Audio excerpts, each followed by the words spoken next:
একটি গাছের পাতা ফুটিয়ে গোসল করলে অ্যালার্জি চুলকানি চিরতরে বিদায় হয়ে যাবে। আমাদের অনেকেরই অ্যালার্জি চুলকানির সমস্যা আছে এবং ম্যাক্সিমাম মানুষের চুলকানি ঘাপাচড়া বেশি হয়ে থাকে। বর্তমানে অনেক জায়গায় পানির সমস্যার কারণে এই সমস্যাটা বেশি হয় এবং অনেক খাবারের কারণে এই সমস্যাটা হয়ে থাকে। অ্যালার্জি চুলকানির সমস্যা ম্যাক্সিমাম মানুষের রয়েছে। একটি গাছ, এই গাছটা হচ্ছে জান্নাতি গাছ এবং এই গাছের গুরুত্ব আল্লাহ তাআলা কোরআনেই বলে দিয়েছেন, ইনদা সিদরাতিল মুনতাহা ইনদাহা জান্নাতুল মাওয়া। আল্লাহ পাক রব্বুল আলামিন নিজেই এই কোরআনের কারিমের ভিতরে এই গাছের কথা বলে দিয়েছেন। এটা হচ্ছে 7 আসমানের উপর একটি গাছ রয়েছে। হযরত জিবরাইল আলাইহিস সালাম কিন্তু 7 আসমানের উপরে সিদরাতুল মুনতাহা থাকেন, সেখানে একটি গাছ রয়েছে। এই গাছের কথা আল্লাহ তাআলা নিজে বলে দিয়েছেন, এটা হচ্ছে জান্নাতি গাছ। এবং নবীজি সাল্লাল্লাহু আলাইহি ওয়াসাল্লাম যখন এখানে গিয়েছিলেন তখন তিনি এই গাছটা দেখেছিলেন। এই গাছটা হচ্ছে বড়ই গাছ। কিভাবে খাবেন, কিভাবে আপনি গোসল করবেন এটা বলে দিচ্ছি। তবে নবীজি সাল্লাল্লাহু আলাইহি ওয়াসাল্লাম যখন গিয়েছেন তখন তিনি বলতেছেন, এই গাছটা দেখার পরে তিনি বলতেছেন, এই গাছের পাতা, বড়ই গাছের পাতাটা হচ্ছে হাতির কানের মতো, এত বড় পাতা, আর এক একটা বড়ের ওজন হচ্ছে 12 মুন ওজন। সুবহানাল্লাহ বিহামদি। সুতরাং এই গাছটা হচ্ছে জান্নাতি গাছ। এই বড়ই গাছের কিন্তু অনেক গুণাগুণ রয়েছে, এটা আমরা অনেকেই জানি না। নবীজি সাল্লাল্লাহু আলাইহি সাল্লামের কন্যা যায়েনব রাদিয়াল্লাহু তাআলা আনহা যখন তার ইন্তেকাল হলো, বুখারী শরীফের হাদিস, তখন তাকে এই বড়ই গাছের পাতা দিয়ে আর গরম পানি দিয়ে গোসল করানো হয়েছিল। এখন কিন্তু মানুষ মারা গেলে বড়ই গাছের পাতা দিয়েই গোসল করানো হয়, তাই না? বড়ই গাছের পাতা দিয়ে গোসল করানো হয়।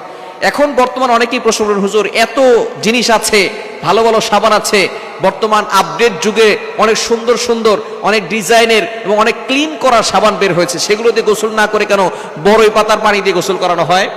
1500 বছর আগে নবীজি সাল্লাল্লাহু আলাইহি ওয়াসাল্লামের কন্যাকে এটা করা হয়েছিল। নবীজি সাল্লাল্লাহু আলাইহি ওয়াসাল্লাম বলে দিয়েছেন, এখন 1500 বছর পরে চিকিৎসা বিজ্ঞান এটা নিয়ে গবেষণা করেছে।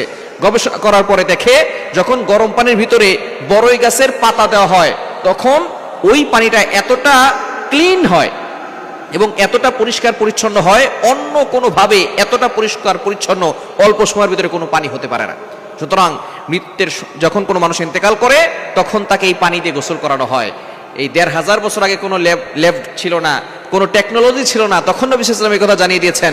আর বর্তমান বিজ্ঞানীরা নিয়ে গবেষণা করে শেষ পর্যন্ত তারা মুসলমান হয়ে গেছে। সুতরাং এজন্যই, যেহেতু পানিটা খুব ক্লিন করে এবং মৃত মানুষকে সুন্দর করে পরিষ্কার পরিচ্ছন্ন করে গোসল করে, এজন্যই গরম পানিতে বড়ই পাতা দিয়ে গোসল করানো হয়। সেই পানি দিয়ে যদি কেউ গোসল করতে পারে এবং ফুটিয়ে যদি সে গোসল করতে পারে গরম পানি দিয়ে, অথবা যদি সে এই গরম পানির পাতাটা, সে বড়ই পাতাটা যদি গরম পানিতে দিয়ে খেতে পারে অথবা চায়ের সাথে খেতে পারে, দেখবেন আস্তে আস্তে তার অ্যালার্জি চুলকানি এগুলো চিরতরে বিদায় হয়ে যাবে। কেননা গাছগাছালির ভিতরে কোনো সাইড ইফেক্ট নাই, এটার ভিতরে আল্লাহ পাক রব্বুল আলামিন শেফা দিয়েছেন। একটা সময় ছিল কোনো চিকিৎসা ব্যবস্থাপনা ছিল না, যারা চিকিৎসা করতো তারা এই গাছগাছালি দিয়েই করতো, তারা গাছগাছালি দিয়ে করতো, কোনো ওষুধ ট্যাবলেট এগুলো ছিল না, এই গাছ দিয়ে তারা ওষুধ বানাতো।